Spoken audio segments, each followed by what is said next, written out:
Good morning, good afternoon, good evening, wherever you are in the vastness of the internet or watching live here on Blab. My name is Art Jones. I'm the principal consultant at the Art of Standing Out, where we use brand strategy, storytelling, and design thinking to help you market better so you can sell more. And today, my co-host is Andrew Frazier. Andrew, tell us more about who you are and what you do. Okay.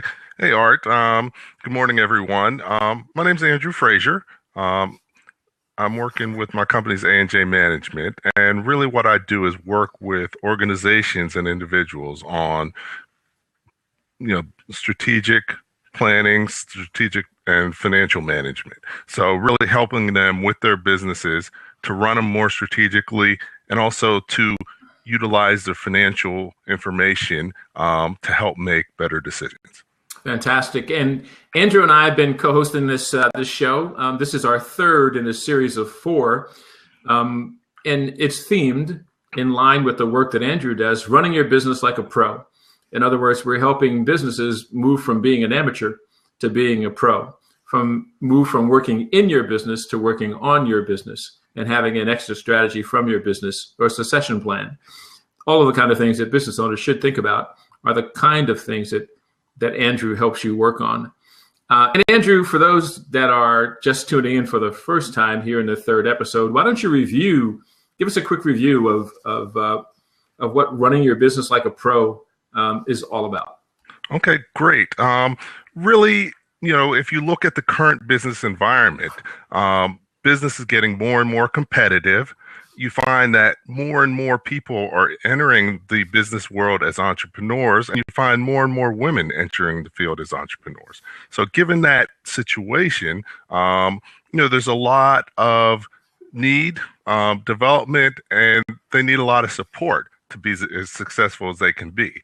So really what I do, based on my background, having been in corporate, understanding how that works and large corporations run their business, having been an entrepreneur for many years, having taught finance, I've had the opportunity to really bring something to the table that a lot of small, medium-sized business owners could use because they can't afford to have the expertise that I bring to the table for them. One of the key things is entrepreneurs starting out or in early stages, there's a professional journey.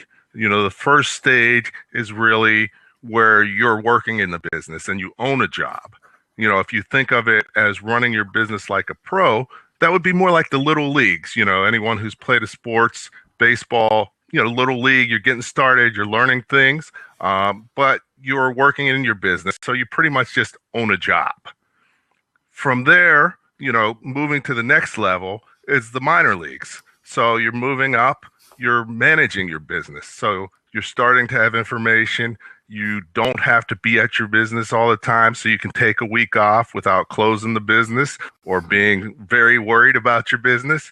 And one of the hallmarks of that is actually having the first level of management in your company, so that you are not managing the employees, that you're building a management structure. So, just like there's many steps between little league and minor league, there's many steps between minor league and the major leagues. So, that being said, everybody's somewhere along the journey, and you have to start, in the beginning and build your education, build your experience to move forward further. And then finally, when you get to major leagues, it's characteristic of you actually leading your organization rather than managing it to make it more effective. You're actually leading it into more areas, effectively bringing the organization, growth in business. So each stage, your growth is faster and faster. And that's because you're getting more and more leverage. And also you have more time to focus on the success of your business rather than focusing on running it or working in it. So, when you're doing this, there's a lot of entrepreneurs that need help along their journey to make it to the next level. So that's what I really do, is work with them to help create their path to success.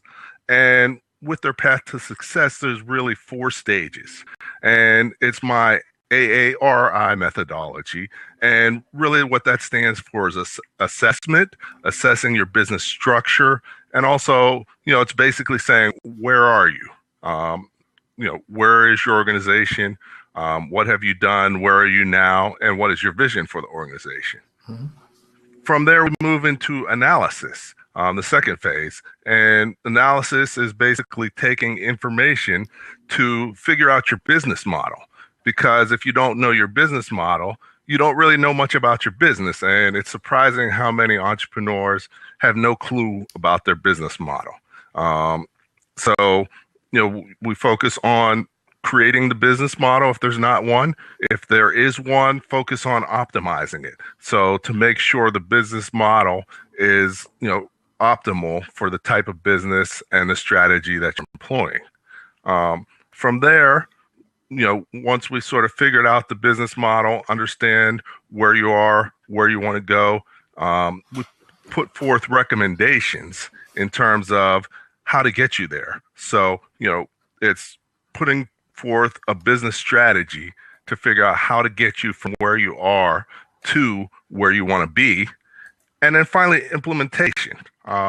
We help with implementation as well, because as an entrepreneur, sometimes you're doing everything you can do at the time. And also sometimes you don't have the experience. Even if you understand what needs to be done, you may not actually be able to do it yourself, and you may not have someone at your organization that can do it. So then we help with implementation, and along with the implementation, you're going to be measuring your progress, because it's an iterative cycle. Whereas you're going through that cycle each time you move further with your business, you want to revisit and remove through the cycle based on where you are to more effectively do it. So that's really what we're talking about in terms of this series for running your business like a pro. Wow, thank you. That you covered that in about 4 minutes, but that's an awful lot of work. But it's important work that every business owner should know how to navigate, because I think you said you help businesses move from running their business and running and owning a job. And yes. Because they own the job, they really, as long as they're working on their business, they have business. When they stop and want to go on vacation, their business generally stops. You show them how to be successful at running a business so they can work on it. And they can scale now and have employees and products and services and solutions that are the value proposition, as opposed to the business owner being the primary value in the business. That's correct. Yeah. Well, listen, this is episode 3. And in episode 3, we're talking about market penetration. Market penetration. Isn't market penetration just like that shiny tip of the spear that's driving you into your market where the revenue lives? Or is it more than that? Actually, you can look at it a little bit like that, but it's a lot more complex and detailed. Okay, let's talk about it. One of the key things that I do as part of the analysis phase is actually looking at your marketing strategy, your marketing plan, helping to educate clients on, what sort of things they should be focused on with their marketing, and, help them find the right people to execute or use certain tools based on their marketing strategy. So one of the first things I do is, in the assessment, I've looked at how they are marketing, but ask the business owner, what is your target strategy? Who is your target market? Getting the target market, a lot of entrepreneurs, don't really have a good feel for it, and they feel it's everybody or all men or women between the ages of 35 and 50. But that's like millions of people. So, the first thing is defining what a target market is, because I think that's where a lot of people miss the value of it. So when you're figuring out the target market, what that means is the people that are most likely to buy your product or services. So you don't want to waste your time with people who aren't the most likely, because you're wasting your time and your money. And when you're thinking of this, different businesses have different amounts of resources to put towards their marketing efforts. So your target market has to be in line with the resources that you have to put towards them, because who they are is really the people who are most likely to buy your product, and the people you're going to spend your time, your effort, your money to help get them to buy your product. So it's not everybody who buys your product. Of course, you're going to sell your product to anyone who buys it, but a lot of them, you may not want to spend your money and time trying to get them, people like them, to become customers. So this is where we overlap, and I do marketing as well. But, one of the challenges is, do your customers say to you, but Andrew, wait, I live in New York, that's the tri-state area, and I want to sell to everyone in Connecticut, New York, New Jersey, and Pennsylvania. What's wrong with that strategy? Well, I have had clients who have felt that way, and a few that wanted to market to the whole United States. But that strategy is too broad. I think that one of the keys is you have to know your market. My focus is on really figuring out the business model and helping drive the right strategies. But, when it comes to implementing certain strategies, I have a team that I bring in to work with people. And, you have a lot of expertise on marketing, and we've worked on a few things together. I value your opinion. And, we've talked a little bit about really getting to the level of detail in figuring out your target market that you really need to be. So actually, if you want to share a few things, that would be great. Okay. I think that most people struggle with the idea that when you say, let's start defining your ideal prospect, they say, well, if you're saying that I want to sell to everybody in Arizona and I have to now pick just women of a certain age because they're the ones that are buying my product, what about all the men and all the young people? You want me to exclude them? And they struggle with that because they feel they're going to miss an opportunity. And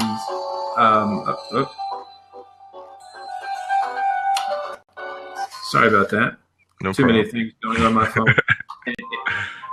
And now Snapchat just wants to jump into the musical background. And a lot of people, they struggle with this notion of less is more. A more refined look at who you are in service to is a way to actually maximize your business. Because if we're talking about marketing and we're talking about communicating with a market, that's where everybody talks about engagement in your marketing.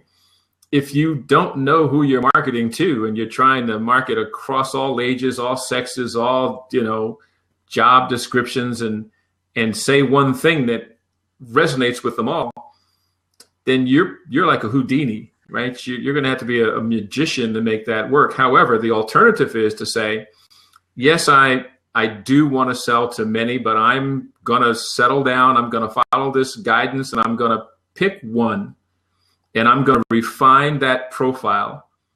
And there's an exercise, and it's a pretty good one. And if you had a pen and a paper, and I do this with clients all the time to help them appreciate what it is, you take a notepad and a pen, and it's kind of fun. You draw a happy face or draw the image of a man or a woman, just a head, and then you draw arcs off of it, and the arcs look something like this.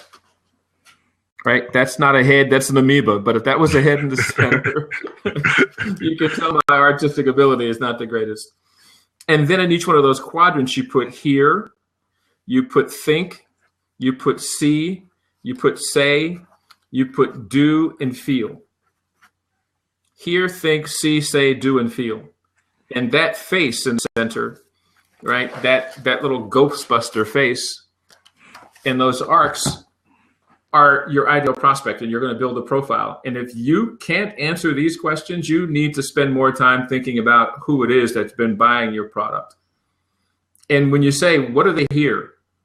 What do they hear about the problem that they're having? I mean, if it's an individual and they can't get out of their way to start their business, they have generated revenue, but they can't break through to the next level, or they're a business and they're having trouble getting their employees engaged. All of those are different problems, but what are they listening to? What are they hearing about how to solve that problem? What do they hear about the ramifications of having that problem? And then what do they think about that? And then what do they see other people in the marketplace doing, right? And then what are they saying to their cohort of other managers and executives in the boardroom? What are they saying in their 10K, in their annual report? What are they saying on their website? And then what are they doing about it? Can you tell what they're doing about it? Are they buying somebody's product, perhaps a competitor's product? And how do they feel about that product if they're not buying yours? If you can flesh that out, you're really beginning to build this profile of the ideal prospect. And using a pad like this is a beginning, but the ideal is to take it on the whiteboard and take a stack of Post-it notes and say, each Post-it note is representative of what I think they're hearing. And then you take another Post-it note and say, this one is representative of what they are seeing happening in the marketplace. And the whiteboard or the flip charts get posted all over the room. And then you sit back and say, wow, let me assess what I do know about the ideal prospect that's been buying my product that I'm going to focus my next marketing campaign on. And you can do an analysis and say, I have gaps. There's areas where I don't know things that I think I should know about my ideal prospect. And when you flesh that out and you've got Post-it notes about information all over the wall, you've talked to some of your customers, you've brought your colleagues into the room and everybody shares their ideas. Now you've got a bevy of information that says something about what you know about that ideal prospect. And when you sit back now and you start copywriting and you start creating content for your website and you start creating content for your email campaign and you start posting on Facebook and you start tweeting via Twitter, you're tweeting in a voice that you're channeling what your ideal prospect wants to hear because you know them in an intimate way. Absent understanding who they are and kind of understanding what their narrative is, when you create content not knowing that, you're just making noise to their ears. And sure, some are going to buy. But when you speak in a voice that resonates with them because you know them in an intimate way, because you've done the work, that's when you have an opportunity to really connect, nurture those relationships, and grow, at the top of your funnel, a group of raving fans of your brand. And some of those raving fans will go through the funnel and become customers and continue to promote your brand even after they purchase. But a lot of people don't want to take the time, one, to narrow the scope, to narrow their shot selection, right? And then the second thing is, after you've narrowed the scope, you've got to do the work to understand. And that's the beginning of, I think, the work that has to be done to be a good marketer. And back to you. Okay, no, I mean, that's great. I agree 100% with what you're saying. And, one of the things that I do to work with clients, I think even a little bit of a step before or concurrently is really looking at, one of my things is making better decisions because you're making them using facts and information rather than just winging it. And a lot of business owners and entrepreneurs don't even realize they're just winging it. But then we talk about a few things. Number one, what is your break-even sales to, achieve not just break even, but to achieve the level of profitability that you're looking for? Because if you don't know what your target sales are, then it's hard to know, you know, where you know, where you want to be. And then you break it down on the next level is, okay, you want to do that many sales, that much in sales. How much is the marketing budget that you can have given the amount of sales that you're trying to do, given how much marketing should be part of your, part of your business model, and how much money how much working capital you have. So, before you spend money on marketing, you should know how much you're going to need, how much you can spend, and also, basically what type of yield of sales that you're trying to get based on how much marketing you're doing. So that's a good way to sort of be able to see if your marketing's working, because you have some numbers, you have some information. And then to break it down even closer is, well, what is your average sale? What's the average sale that you Come back, Andrew. do? Come back. He just booted himself out somehow. Sorry about I'm not sure what happened. A little bit of a technical difficulty, I guess. Technical difficulty, yeah. But you're back, and that's what matters.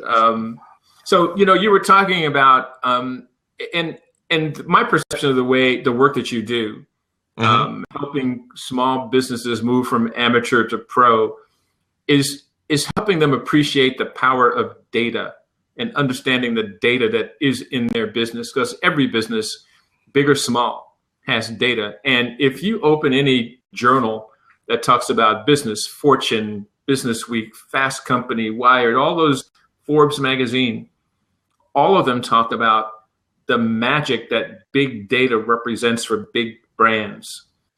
And because we're talking small business, it doesn't mean that we ignore the data that's available to us. And a lot of people think that, well, I look at the data that goes with my SEO. Well, okay, great. But there's a bigger universe of data, and that data represents the key performance indicators that when you know which ones you should be managing and trying to grow, that's when your business begins to operate in an optimal way. And that's the work that Andrew helps small business pros do. And it's so important. Yes. Definitely there's a world of information that you can use to more effectively make decisions. And then that just opens up a lot for entrepreneurs. One of the things I find of entrepreneurs in the first stage is, because they're working in the business, they don't really think about having data about the business, because they're there, they know what's going on pretty well, they have a good feel for it. Even though a lot of times they may, their perceptions may be off, because, they're dealing with, opinions, their opinion of where things are rather than facts.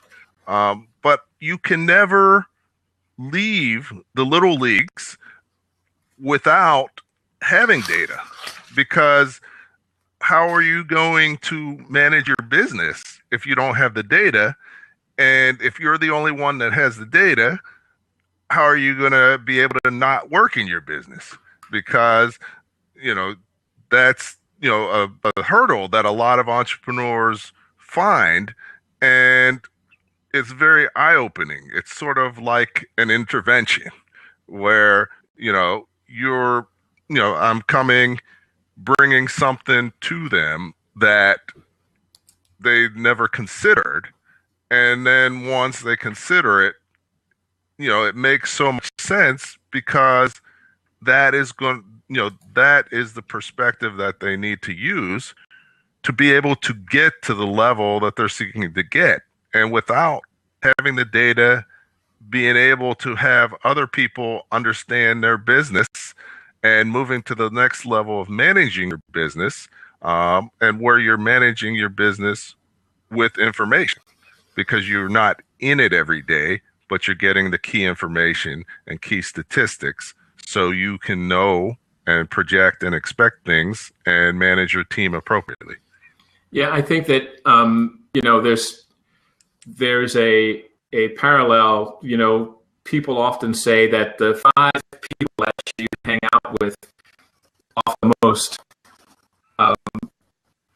impact who you are, what you do, and you think and feel. And as a business owner, the parallel is the things that you spend the most time thinking about in your business have an effect on the trajectory of your business. If you want to stay small, keep all the intelligence about your business in your head, and just make more sales. If you want to go big, then take it out of your head, put it on a spreadsheet, get with somebody that can help you understand where that data, what it means, and start managing it like a business pro. And that's when you put the infrastructure in place that when you go big, you can go big because there's no obstacles. You already have done the work to put the processes in place to carry you along that trajectory that goes up. If you're not doing those things, you're just going to stay small. And if you want to be small, stay small. But if you want to go big, you've got to do the work. And a lot of this is what I refer to as knowledge transfer. People simply don't know what they don't know. And having someone like you to come on Lab and just share this concept of you can work in your business and be strapped to it forever. You can't take a vacation. You can't really do anything because if you're not doing it, your business doesn't grow. Your business doesn't thrive or doesn't make any money. When you begin working on your business, then you're building products and services and solutions and processes and infrastructure that you could be in Tahiti sipping Mai Tais because you've got something of value and you built it in the right way. The business is going to continue to thrive because your leadership helped build the infrastructure and those processes to allow it to thrive. And that's why I think these conversations and the people that do the work that you do is so important for small businesses and small business amateurs to begin thinking about becoming small business pros. Yes, definitely. By using the information, the data, and looking at it from a new perspective, that makes all the difference in the world. Okay. Yes, absolutely. And the other thing you said earlier that I think is important, and it's probably another conversation that I think is important. I know in our conversations we often talk about this market penetration is marketing and it's sales. In the past, there was marketing and sales, and they were two separate entities, and they operated sort of autonomously. And today, because of technology and the tools that we have at our disposal, we can think differently about what marketing really is. And marketing done well becomes a sales engine, right? And a sales engine that will work 24/7 when it's built properly. And again, but you have to have an infrastructure and processes and understand who you're selling to in order to build those processes to serve the audience that you're in service to. A lot of work, but when it's done, it has great value. Right. Definitely. In this environment, because it's more competitive, you really have to grow your business or your business is going to die because the life cycle of business keeps getting shorter and shorter. So you have to be more nimble and be able to grow your business. And, by doing that, not only does it make a much greater experience with you for your business because you continue to evolve, grow, learn more. You also make more. You don't have to be tied to your business as much. But for your employees, you can attract better employees because you have a career path for them. You have an opportunity for them to grow. You have an opportunity to pay them more because your organization is leveraged and you have more things going for you. So, definitely, by focusing on growth, that's key. And, a lot of times you come into business and you're like, okay, I just need to make enough. But that shouldn't be your plan. Your plan is to grow and in the future have an exit strategy and create the as much value as possible for your business. And by working in your business, you are the value of your business. So you can never sell it. You can never, you can never do anything with it unless you stay with it. And, after working so many years, a lot of entrepreneurs are thinking, I can sell my business for a whole lot of money. But, at the end of the day, if you're working in your business is only worth the assets that it has at a discounted price and maybe a little bit of money for your customer list. Because, once you're not there, a lot of your customers aren't going to be continuing to work with the business as well. So you've got great case studies of people that called you in and said, "Hey, Andrew, I'm glad you're here today. I'm so excited. I'm going to sell my business. And I heard that you can help me assess the value of my business. Let's get started." And then when you do the work, you've got one case study I know we've talked about in the last couple of weeks, and you share a little bit of one of the sad tales of a business owner that was preparing to sell and thought it was $1 million business and had a different outcome. Sure. I mean, definitely, I was called in to value his business because he was looking to sell the business and he had an organization that was interested in the business. So he needed to know how much he should ask for the business and be able to respond to any offer they made for the business. He expected the value to be about $1 million, but looking at his business, because he was working in the business, his business was, the value of the business, looking at the assets, what's left over if he's not there, is really worth under $100,000. So he was thinking he was going to retire. He worked many years and, everything was good. But what ended up happening is, he got under, $100,000 for his business. And he had to stay on and continue to work in his business, and they paid him a salary for a period of time. So, you don't want to get to where you're ready to exit and you can't. Or you don't want to get when you're ready to exit and you're dreaming of, world cruises and doing all the things you dreamt about doing and get just 10% of what your thought was. And the antidote to being sadly or rudely awakened is to begin doing the work early to know the value of your business, to get out of working in your business and begin working on your business. And when you begin working on your business, set a goal. If you have a desire to exit, when you want to exit, and what you want the valuation to be, so you can scale your business to help you accomplish all of those things. And it's a small price to pay. It's almost like saying you could go in as a business owner and say, look, if I help you with the valuation of your business and over the next 2 years, we get this valuation up, I'll just take 10% of what you sell for, because without me, you're going to get $100,000 and not $1 million. But if we take 24, 36 months to continue to improve your position, we can get you out of being the business to actually working on a business that you can sell without you having to sell your soul and go with that sale.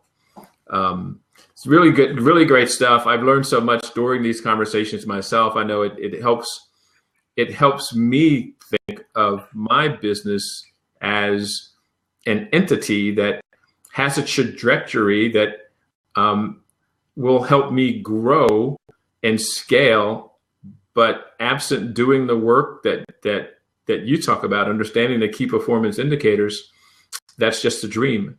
So it does require that we commit to doing the work on a consistent and regular basis to achieve those big ideas. So Okay. where do we go in episode 4? What comes next? Okay. Well, Episode 4, we're going to talk about operational excellence. So, once you have the customers, how do you deliver the product that you need to deliver, the service that's going to keep them coming back, and how do you make sure that your process is going so that your costs are as low as possible? So, really implementation brings everything together. But, moving back to the marketing side, if you look at one of the first things I do when I talk to a client is ask them, what's the most important thing that you need to do for your business? And I get a lot of different answers, but there's only one answer that's right. This is not a multiple choice answer. You only get an answer. There's only one right answer. Right. And that answer is marketing and sales, because if you don't market and you don't sell, you don't bring any money in and you don't have a business. Yeah, right. So a lot of entrepreneurs don't quite get that initially because, they started their business because they like doing what they do or they like the business. So bringing that to mind and thinking through, well, what does that really mean? And, how do you do that effectively? And, one of the biggest things is, even if you're shy, if you're an entrepreneur, you are your product. People are buying, they don't buy products, they buy you. So if you're not out there marketing and sales and leading your organization in that, then you are making a lot less money than you should be and doing a lot less business than you should be. And, one of the ways I help them, really be able to move to doing that is, I require them to do at least 2 hours of marketing every day and report back to me with an email every day what they did as far as marketing. Because then that makes sure that every day you do some marketing. Because, as an entrepreneur, you're busy. You got 10 billion things to do. Yeah. A lot of times marketing isn't pressing, but it's so important that you have to do it every day. And the more you do it, the better you get at it. So when you're selling, you learn different things. Like you had mentioned, you learn your customer better. That is a huge part of being able to take your business to the next level. That's so well said and so important. 2 hours of marketing a day, but I agree with that. But I also agree with the conversation I had earlier in this episode where we talked about defining your ideal prospects so you can know them well enough to know their narrative, right? And when you know their narrative, when you are marketing to them, you're marketing to them in using words and using stories that call them to action, not somebody over there, but them, because you're speaking to them. And, it requires work to understand them. And you don't do that work once and forget about it. It's not like, we used to write a business plan and we have it, we go submit it to the bank, we get some money, we put it in a file cabinet, and 5 years later, we hadn't looked at it since we got funded. And because the world is so dynamic now and change happens like a swirling tornado, we just never know when the next change of disruptive change is going to come. And it doesn't just disrupt businesses, it disrupts people in markets, or it gives them other tools. And somebody who wasn't online yesterday is now using Snapchat to get information today. And if that's your ideal prospect that's changed and pivoted to use new technology, and you still are telling stories and communicating them with them on the old channels that they used, you're missing opportunity. So your knowledge of your ideal prospect and that profile and definition of that ideal prospect has to be as dynamic as your ideal prospects are. And when they change, your perception of them has to change with them, and your voice as you communicate with them in the 2 hours that you commit every day to market needs to be dynamic and changing as they change as well. that's when we have the opportunity to grow raving fans and communities that help us promote our businesses and help us do marketing on behalf of our business, because they like the brand, because the brand brings them value. So they promote the brand on our behalf for us. But messaging is what engages that audience and makes them part of the community that serves the growth of the brand. Yes, well said. Well, listen, we've come up with about 40 minutes. We've talked about an awful lot, but there's so much more to talk about.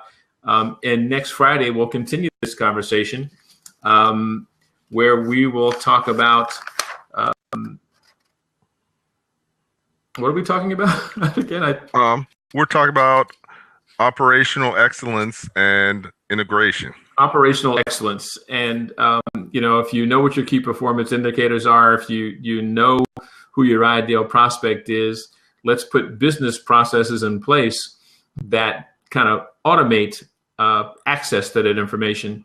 And when we do that, we're functioning just like a big Fortune 100 company that has business processes that are in place where one button can get pushed and they get data and a report that tells them how well they're performing in the areas that are important to the growth of their business. And I don't want to focus so much on the growth of their business, because I know, Andrew, you would suggest that of maybe primary importance is getting data that talks about the temperature of the installed customers, right? Because you want to make sure that while you're trying to grow over here, that you're maintaining great relationships and super service for the install base of customers that you have and have to maintain. And that's another key performance indicator that dashboard should provide you clear information on how you're doing that as well. Okay, I think we lost you, Art, but definitely when we're talking about operational excellence, it's integrating the operations into every part of your business, tying it in with marketing information, tying it in with financial information, so that the feedback loop, and you can use that information to really drive the business and run it more effectively. So that's one of the big keys. We're going to talk in a lot more detail about that on the next session. And hopefully Art will be back in a second to close us out. And here he comes. Okay, so I'm back, I think. Okay. And listen, thanks everybody for sticking with us here live. Good to see everyone, and everyone listening on replay. Thanks for your attention. Andrew and I believe that this is valuable information. It's information that not often talked about, but is central to the growth of any business. It helps you move from being an amateur to being a pro. And that's why we're committed to continuing to bring these episodes to you. We hope you find them valuable. We hope you tune in and join us at noon Eastern time on Fridays to talk about running your business like a pro with Art Jones and Andrew Frazier. So until next time, this is Art Jones signing off. And Andrew, any last words? Yes. Thank you, Art. Enjoyed the conversation, and hopefully it's valuable to the listeners, because, this is really a lot of things that you need to be aware of so that you can be more Fantastic. successful. Until next time, everyone. Bye for now.